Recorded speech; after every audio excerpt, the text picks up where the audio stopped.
Hi, Crispina. Good morning. How are you? Good. Let me just get things situated here. Sure. Volume, big screen. Okay, I'm with Oh, you. good. Awesome. So, first of all, I just want to say I just love you. Thank you. Thank you. I'll take that. Your feed, just like the way, like, I don't know, you're just a really, I feel like the way you present your business and what you do is so refreshing and lovely and kind of inclusive. I just think that you're doing a really great job. So it's a pleasure. I don't even remember like how I initially ran across you. It was on Instagram somehow, but it was, I think you're like probably friends with, oh, you know what? It might've been through Christy Johnson. Yeah, it could be. Yeah. I love her. Yeah. What a peach, honestly. She's just, yeah, her work is great and her book is great, which is actually a perfect little segue into my Stitcherhood. So I have this little membership organization, and I shouldn't say it's little, it's kind of actually growing and kind of awesome. And it's for people who recycle textiles in any way. So it kind of covers like hobbyists, entrepreneurs, and industry professionals who are striving to like recycle their fabric scrap in a more kind of industrial way, or industrial scrap, maybe not so industrial, like entrepreneur. I think they were actually really inspired by people like you and me who have more of like a craft than like a production or like a mechanized system. So it's kind of a nice combination of inspiration across all kind of levels of that kind of textile recycling. So every month for sure, sometimes twice a month, we do what I call a professional profile. And that's you, my dear. Hello, good morning. So the way it works is that we just do an interview, and then we transcribe it, and it goes into our membership as a video, as an audio file, and also like as written words. And we go to all this work, and I'm kind of feeling like I need to just have a podcast because it's already done. So why not? Right. Yeah. So I'm thinking that you know, I might go back to like the last 5 or 6 people who I've done this with and create that podcast. So I'll let you know if that comes to fruition, but right now it's just going to be posted in Stitcherhood. Cool. So, yeah. So, and I would love to extend you, I'll send you a link for like a 30-day, like you can check it out if you want to, Stitcherhood, because it's actually really kind of cool. And I think you might actually really dig it. Well, and it might be nice, especially after you post our interview, to be able to, I'm sure folks will have comments and things. It might be nice to interact a little bit, you know? Exactly. And then the other thing that I offer to people, and it really depends on your schedule and how busy you are, but I do a live hour every week with, there's 2 different buy-in levels. So like there's the curious buy-in level, and they don't get the live hour. And then the people who are collaborators who pay a little bit more get to have this hour once a week. And I often will co-host that with people. And it's always nice to co-host it with people who they've kind of learned a little bit about, and there might maybe, then they can actually like interact with you live. So if Yeah, because you, it's kind of like a meet the artist, right? A kind of yeah, more of a conversation. Yeah.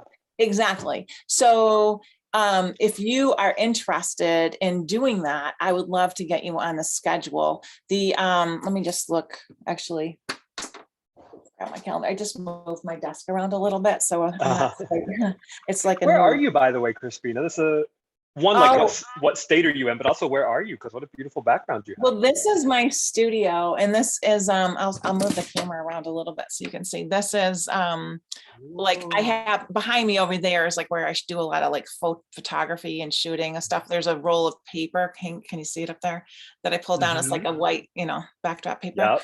And then over here is more like where I do my office stuff. And this whole building is in Beckett, Massachusetts. So in the first years. And this was actually my husband's childhood home. And it's a little, well, it wasn't really the childhood home. It was more like their summer like cabin in the woods. And then when he grew up, he made it into a 4-season home. And so he weatherized it. Got it warm for the like winter. insulated and like, put the screen, double pane windows, that for the winter. So we live 2 doors down, and it's the world's best commute. I walk up a dirt road, and it's pretty sweet. That's a good life. Oh my gosh. Honestly, Zach, like one of the things that I feel like maybe has been the world's best kept secret that I'm kind of like opening the doors to is how lovely it is to have these lives that we have, right? Like we get to do I don't want to speak for you, but I'm imagining just by following you that you really thoroughly enjoy your life. And 1000%. It's so good for people to know that it's really possible and it's happening all around you, and like jump on the bandwagon because it's right here waiting for you. Yeah, and we can talk about that too. I don't want to spoil the goods for the interview, but I can definitely talk about like who I looked towards when I was in teaching, thinking about going full-time art, and like who were my inspirations, who modeled for me that it was possible. All that's a really good conversation. Why don't you, if you could share about that now, that would be great, because I think that's a really good way to open the conversation. Oh, yeah, sure. So, I've been teaching I taught for 18 years in public schools down in North Carolina and here in New York. And the whole while I was like, when can I do something different? And it just took a long time, honestly, for me to gather the pieces and parts of my vision together. But one of the things that was really critical for me was looking out in the world and seeing who's out there 2 steps ahead of me, like who's doing the thing I want to do and how do I get to do that myself. And for me, 2 people that were really important, well, probably more than 2 once I get started, but my friend Heidi Parks, without a doubt. She was an art teacher, left art to do full-time textiles. Luke Haynes, architect, left architecture, become full-time artist. I think of our friend Christy Johnson, right? Who is living the good life upstate New York, working in her garden and doing mystic embroidery. Like I looked around me and saw the people living, embodying the kind of good life that I wanted. And it gave me something concrete to begin to plan around. And I don't know if I could have dreamed it up on my own, right? But to see people modeling it and living it made it possible for me. So I'm very thankful for them and recognize that I don't know if I could be here today without them. That's really it's a very Yeah, I totally get that. And I think that we all kind of do that, right? Whether or not we're creative people, we all have like these kind of mentors, whether we know them in person and they're actually friends or people that we can connect with, in real life outside of the screen life that we've been living. Or if they're people that we just know about and just have connected with virtually. And it doesn't really, I don't think it really matters. I think it's okay to, that those influences and with the pandemic and with our lifestyles kind of changing and maybe slowing a little bit, we've had time to really dive in and see like who's out there doing the cool stuff and how can I connect with those people or connect with that idea of doing that kind of business ourselves. So that's really cool. What were you teaching when you were teaching public school? Spanish, high school Spanish. Wow. And I would say that, to your point about, does it matter whether we know the people in real life or not? One of the things that Luke and I had a conversation about recently was that one of the things the pandemic has done for us is that it's shifted who we consider to be in our inner circle, right? Because pre-pandemic, I would have said people that were physically proximate to me, close by. But now, of the three people I just named you, I've only met one of them in real life, but I still count all three of them as friends. So there are some silver linings here with how things have been upended, and this is just one of them. That's so true, and I totally 100% agree. I feel like Stitcherhood wouldn't have come about without me really feeling a real need for people to connect and to have that kind of sewing circle or knitting circle, if you will, that they can just rely on. No matter what's going on in the world outside, they can come together and have a group of people where they might be able to share things that they can't share with people who are closer to them. So physically, in within the space. So super cool. Both of my parents were high school art teachers. So my mother taught for 37 years and my dad. My mom did too. No That's way. a long time to teach. It's a long time to teach. Yeah. So yeah, you probably were known as the teacher's son and I was known as the teacher's daughter before, they really, well, the art teacher's daughter, I mean, what could be better? Honestly, I was flattered by that. So, and was your mom also a Spanish teacher or what was her subject matter? No, she was middle school, so she did a little bit of everything. You know how middle school teachers do. So she was English for a while, she was social studies for a while, she was even science for a while. Like she just bopped around, but never did art exclusively. I never did math because that's not who we Fosters are. That's awesome. So, where do you live? Like talk about your just a little bit about you. Like how did you get to where you are? Where you taught. What led you down this path, Zach, to this world of, and talk a little bit about your work, because a lot of people don't know that you are an amazing quilter. Yeah. Well, there's a lot of things I could tell you about that, Crispina. There's a lot of stories. Let's start with where I am. I am currently in Brooklyn, New York. I've been here since 2008, moved up in the middle of the Great Recession, which is a wonderful time to move to a new city and try to establish a life and find a job. But we did it.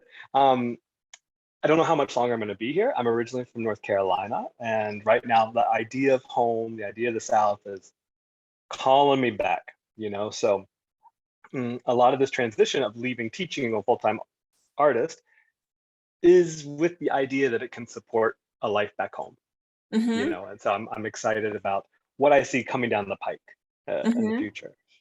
How I got it started sewing, I can tell you my very earliest textile memory is, I don't even know how old I was, probably like 5-ish. I was visiting my mom's mom, that grandma, who today is still alive, 105 years old.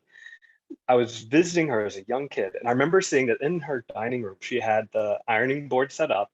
And the way I can date it to about 5 years old is I remember barely being able to see over the top of the ironing board, But I was so struck, and to this day, I still remember the pattern paper that she was using to make this dress. And there was something about the materiality of that brown onion skin pattern paper that mesmerized me as a young child. So not just was I somebody, when I think about that memory, it shows me that I am somebody who is in love with materials and elements, right? But I'm also struck by the fact that I remember thinking at the time, oh, my grandma makes her own clothes. Because in my household growing up, it was all store-bought. I Sure. mean, not the, we'd go to thrift stores and stuff like that, but it all came off of a rack. And so it just seemed like clothes making was something that was out of reach for the Uh-huh. average person, right? Because Mhm. that's the indirect message we send when we buy our clothes from a store. And so here's somebody in my life who I love and know dearly making her own clothes. I think that made quite an impression on me as a young kid. That is so cool. And to have that detail, like, yeah, that's awesome. So, and then that followed you around, but first you went and taught Spanish. And then how did you, like, we talked a little bit about the people that you were really intrigued by and like liked to learn more about their lifestyle, but what was it that, was there like a particular event or some piece of like history or something that sparked the quilt passion for you? Well, I think if we're just talking quilt passion and not transition into full-time artist, quilt passion for me started, I mean, honestly, like I've made my first quilt about 3 different times. One of them was when I was in the 3rd grade. We were having Little House on the Prairie Day. And so we did these different stations throughout the day. And one of the stations was patchwork. So we made a simple 4 square patch, 4 patch square, whatever. And I remember being so impressed with that, getting that done. I took it home and turned it into a little pillow, right? That I had for a long time. Then fast forward to college, I had a bunch of sheets that I had found at a thrift store that I really liked, and I cut them up and made a patchwork quilt top. But I stopped because as the quilt top grew, I was getting frustrated that my corners weren't lining up just right. And I thought at the time that a quilt had to have matching corners. So fast forward another 10 years. Then my friends start having their first kids, kind of there's a season that starts, right? Where your friends are just Mhm. having kids every few months, it feels like. And I want to make them something special. And I have always been an artistic person. So I've always been interested in drawing, screen printing, sculpture, different things. But I've always kind of bopped around from one to the next. And so I thought when I made this first quilt that it was just going to be yet another dalliance, like a little fling. But I will be celebrating a decade of quilting this coming February, and Wow. I am fully smitten. I mean, I can't imagine switching it up anytime soon. And I think it has something to do with the the materiality itself of textiles, right? That Mhm. textiles are something that you, me, everybody is intimately familiar with already. So it's not like, let's say you want to get into ceramics, right? I don't have a close connection to clay and to mud, right? It's just not how I grew up. But I do have a close connection to fabric because I've been wearing it my whole life. I've been wrapping up in it at night. Mhm. So I Mhm. think there's something about just the familiarity of the material of fabric itself that I find it feels like a rich material then to mine, to explore, to Mhm. experiment with. Mhm. And when it comes to quilting, I mean, because you could do a lot of things with fabric, so why quilting? For me, I think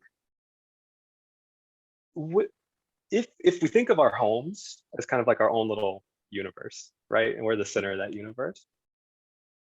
The most sacred part of that universe, the sun of that solar system, would be the bedroom, right? That's the inner sanctum. And the most sacred part of the inner sanctum is the bed. That is the most private part of the most private room in our homes. And so I think there's something really powerful about thinking about what goes in that space that I can turn out and show and share with the world. So I think all of that stirs together in one big pot to say, yeah, that's why I love quilting. That is so cool.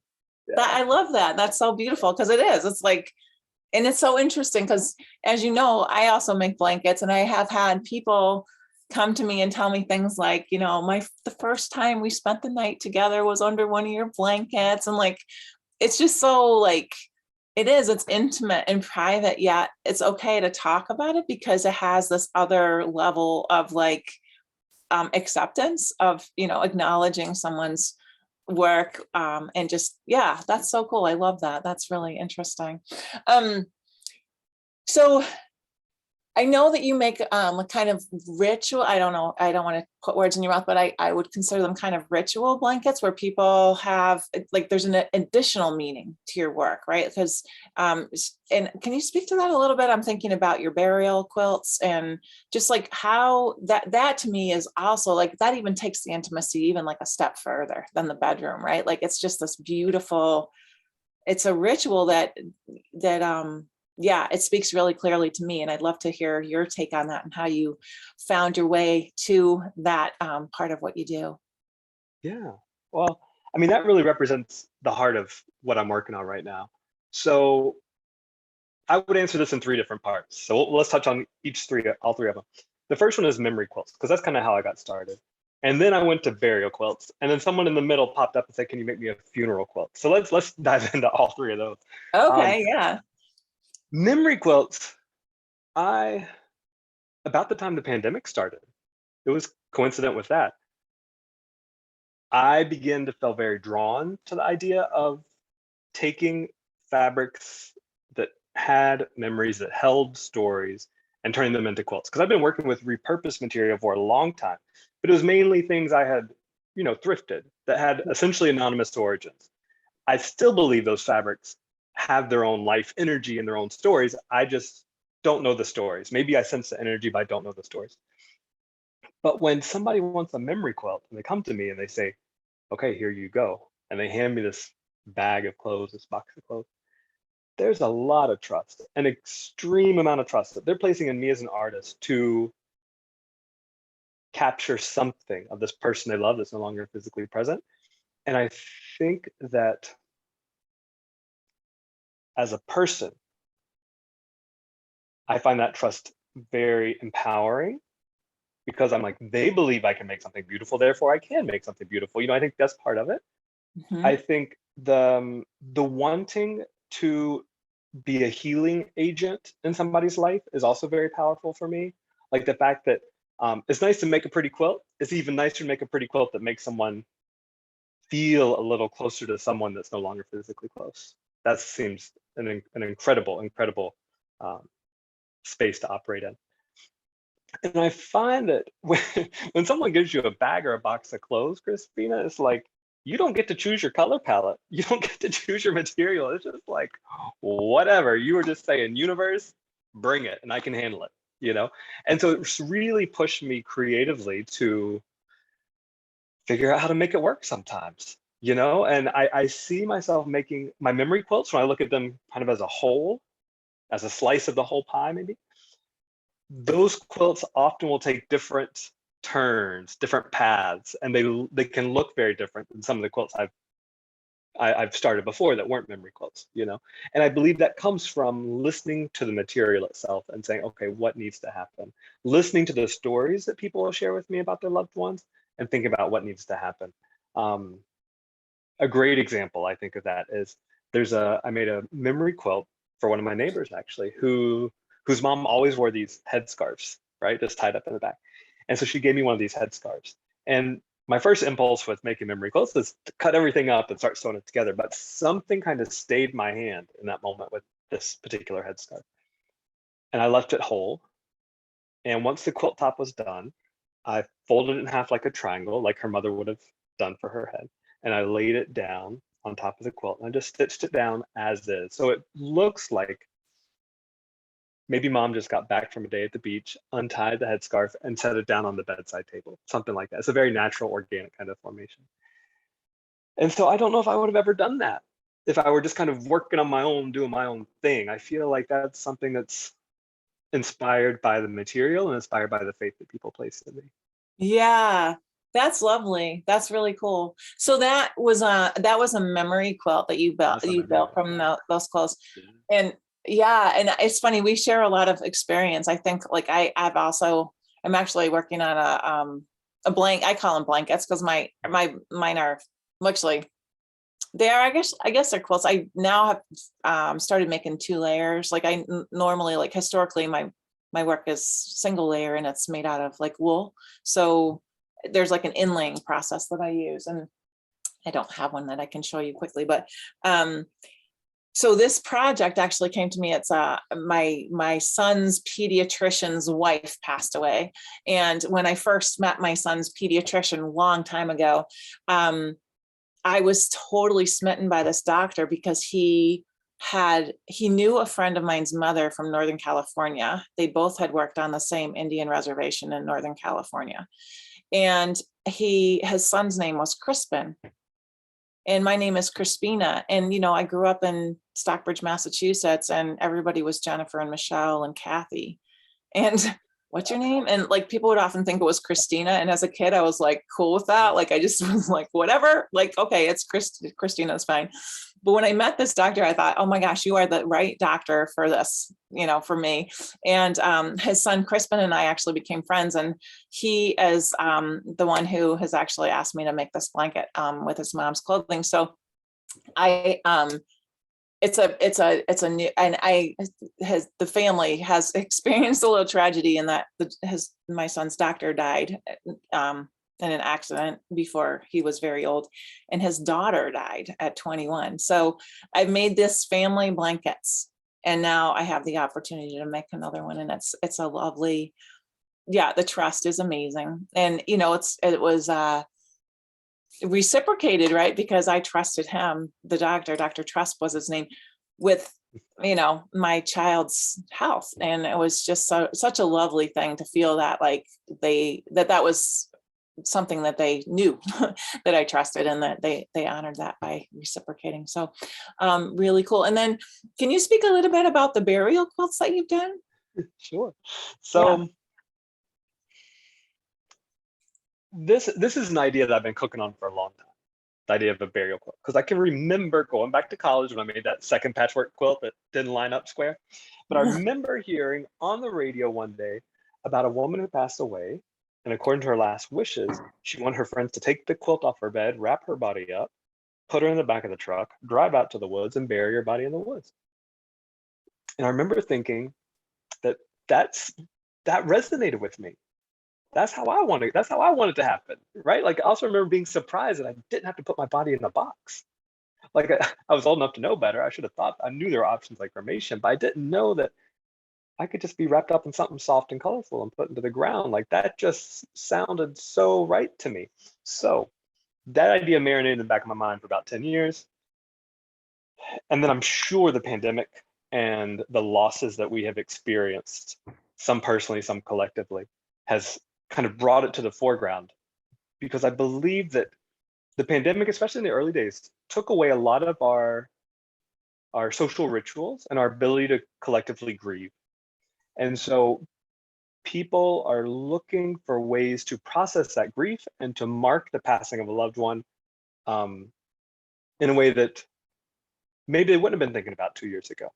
So that energy kind of, it can lead some people down the path of asking for a memory quilt, but leads other people down the path of, well, let me make a burial quilt for myself. Let me take all the clothing of my loved ones and put it into a burial quilt that my body one day could be wrapped up in. I can use it from here and until that day on my bed, right? Because between you and me, it's just a quilt, right? Like, there's nothing special. It's just a quilt. It's the intention behind it, right?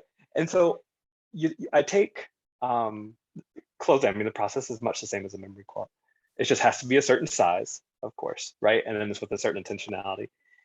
And what I love about that is then you have that object in your life now, this object that connects to your own last day. And I've got my burial quilt back in the bedroom right now, and I see it fold up in the corner every morning. And it acts as kind of like a touchstone. Like, just hold on, Zach, like, you're not promised the next day. You really don't know, right? And so it grounds me in a certain way to see that. And what's funny, Crispina, is that there are times, so I'll often use it as a backdrop in interviews and things like that, just because the reason it's my memory quilt is that, or my burial quilt, is that it's the most me quilt I've ever made. So I like to have it up when I'm talking if I need a fancy backdrop.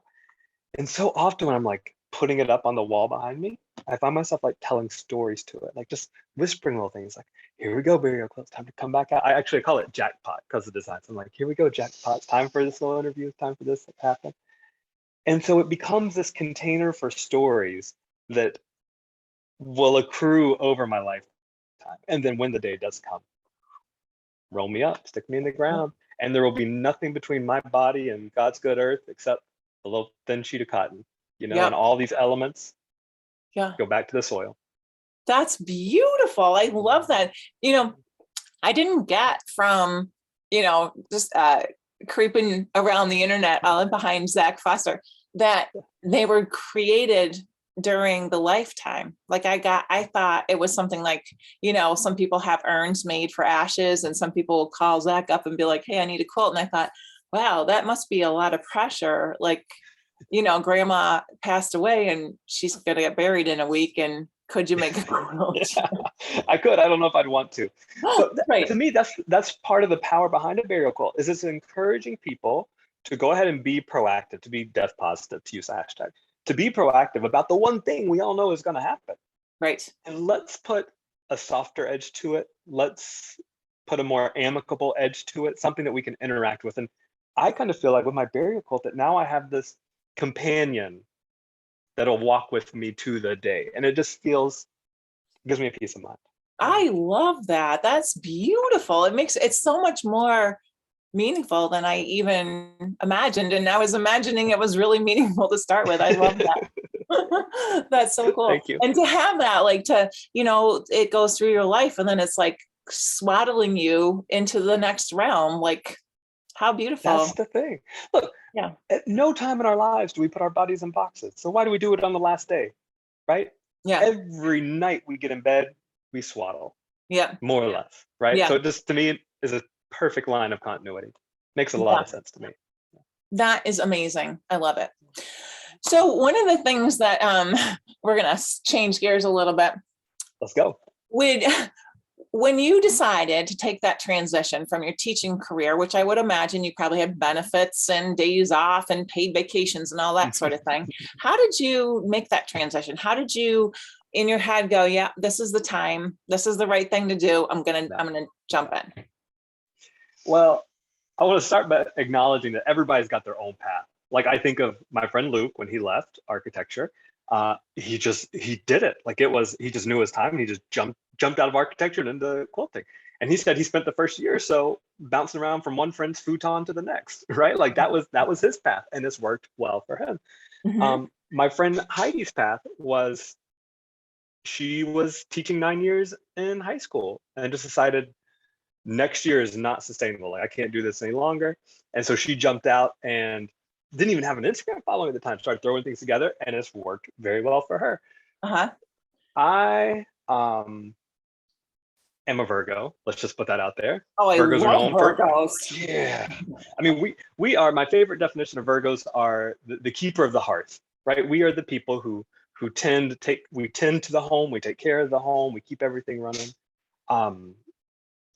I'm also Enneagram 7, which is a enthusiastic visionary, surprise, surprise, but we also tend to be very practical as far as like executing the vision, you know? So all of those things combined, I couldn't just jump out of teaching into full-time artist. And so I've been planning for about the last 5 years. I've had an Etsy shop since I first started quilting, essentially. So I've been doing that for 10 years. But I've been planning my exit for about the last 5 years. And I didn't know exactly what form it would take until about, it was early last summer. It was as the pandemic restrictions were starting to lift here in the States. And I began to really think like, do I want to go back and teach like I taught last year all over again? And the answer was no. And it was just too taxing. It was just draining my battery and very little in return, you know? And so somebody suggested, it was Marilyn Rush, who's an end-of-life doula. She says, Zach, I got a Patreon. You know, why don't you think about that? I was like, well, if Marilyn can do it, I can do it. And so we can add Marilyn to the list of people who inspire me. And so I started with Patreon in the early part of the summer. And that was, I had kind of like a magic number in my head. I was like, if I get that number by the end of the summer, I'll quit. And I got really close to that number, but close enough where I could quit comfortably, you know? Cool. And that's how it started. I mean, I have since transitioned from Patreon to Mighty Networks, which, like you very well know, and people watching this know, is so incredible at facilitating connection, community, the sharing of ideas. What I didn't care for with Patreon was it's just like kind of one directional content. It was just me like Yes. shoving out information, and that wasn't feeling like the right vibe, right? So Yes. this kind of a space is so much nicer, isn't it? I love it. Yeah. And actually, that's so cool that you just kind of like figured out how, okay, I'm going to need this much money to like take the plunge, both feet off the diving board.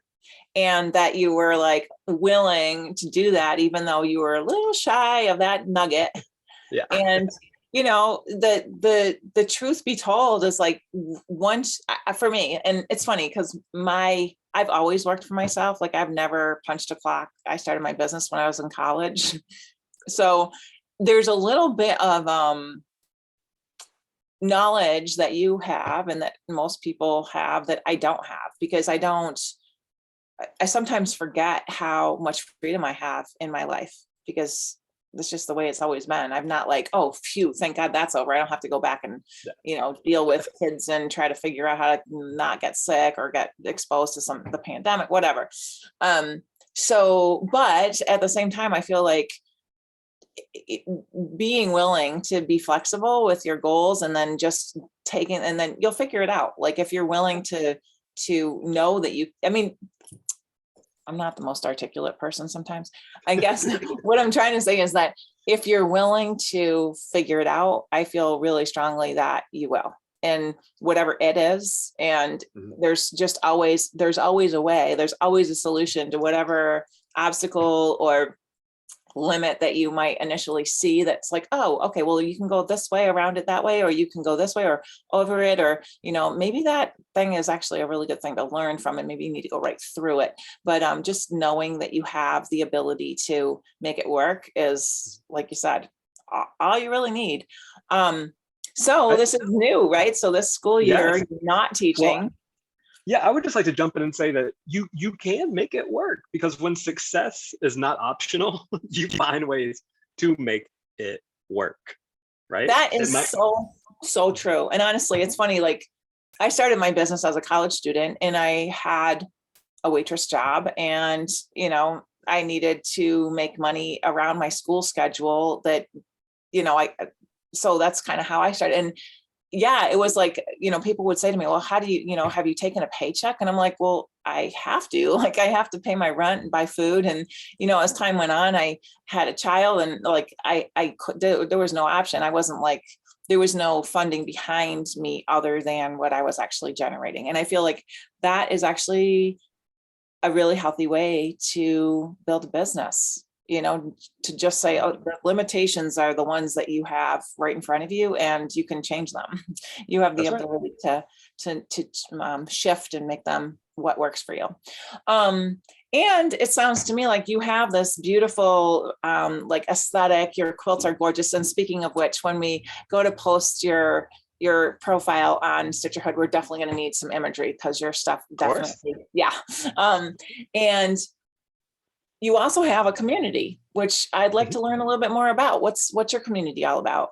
Yeah, it's called the Quilty Nook, which is named after, I don't have a studio. I don't have a workspace. I have a quilting nook. It's my eat-in kitchen. It's the eat-in part of the kitchen. And when we first moved in this apartment 6 or 7 years ago, that space just felt like, to call it a studio was too grandiose, so it became the Nook. It's just, our family parlance here. And when it came time to create the community, I'm like, well, here we go, the Quilty Nook. It just seems to make sense. Like nooks are intimate spaces, they're cozy spaces, they're communal spaces, they're spaces you settle in and get comfortable in, and the people I find that are drawn to the Quilty Nook are folks who like to push the envelope a little bit creatively, try different materials. Most of us have quilting as a common thread, either because we've dedicated our life practice to it, or we're newbie and we're interested in it, or we're just interested in textiles in general. People in the Quilting Nook like playing with materials. Somebody just yesterday was asking, like, has anybody ever beeswaxed a quilt before? I'm like, ooh, that's an idea. Would never have occurred to me. But if you're wanting to make this durable outdoor, maybe picnic style quilt or camping quilt or something like that, then waxing it makes a lot of sense. So those kinds of questions are the ones that come up, and I'm like, y'all are giving me life here. Like, I mean, between you and me, Crispina, and everybody watching this, it's like, when I set this up, I didn't expect to receive as much inspiration as I'm getting. And it kind of feels like I'm cheating the system, but it's the nature of energy, isn't it? It's the nature of collaboration. It's the nature of community. We feed and inform each other. Exactly. That's what I love about Stitcherhood and about Mighty Networks in general. Like, that's what they create a platform. They make it so easy to create this platform to get exactly that, so that it does feed you. Because otherwise, I mean, for me, if I'm always feeding, sometimes I get tired and I need to take a break. I need to step back. And I feel like the selling point for me from Mighty Networks was like, you create a community that gets richer with every member. Like, yes, please, and there's like, let's say I also teach, like, now it's mostly online, but also in person every once in a while. And I feel the same way with that. It's like, I'll go to a workshop and I'll have like this kind of, my teaching is very free. Like, people can use the information to take and make their own. So it's not like, you got to do it this way. It's very, there's a lot of creativity in it. And I often feel like I walk away from a workshop having learned maybe more than I taught. Yeah. And it's sort of the same feeling of just like this rich space that's developed by all the people who are participating. And it's just really lovely. I thrive with that. And it's something that is only, again, pandemic, like, who would have even thought? I mean, it's just another silver lining. So tell me about what you're like the next 12 months, 12 months from now, November of 2022, and everything is super dreamy for Zak Foster out there. It's already dreamy, but dreamier. How about dreamier? Like, it's all going exactly the way that you could maybe not even imagine it. What are you up to? Quilty Nook is thriving, going strong still. I have a dream about a book that I would like to work on at some point. I'm going to start with zines for next year. And I might reach out to you later on about this idea that I have. So I'm going to be you'll see me pumping a lot of work into these zines next year that I'm calling the Seam Side series. And so Seam Side is this idea of focusing on the inner work of textiles, like what textiles have to teach us, like how do textiles make us more human, right? Like, how do textiles help us connect to a deeper understanding of ourselves? So that's the essential question of this series. So you'll see those pop up throughout 2022. I hope to have an artist residency in the upcoming year. I've applied for one. I should hear back this week. John C. Campbell, which is a folk school down in the mountains of North Carolina. That'd be a 4-month residency in downtown Murphy, which fingers crossed. I have a good feeling about it, but hopefully by November, we're talking about that. And maybe I'll be down south by then too. Yeah. That little sounds patch good. of land. Yeah.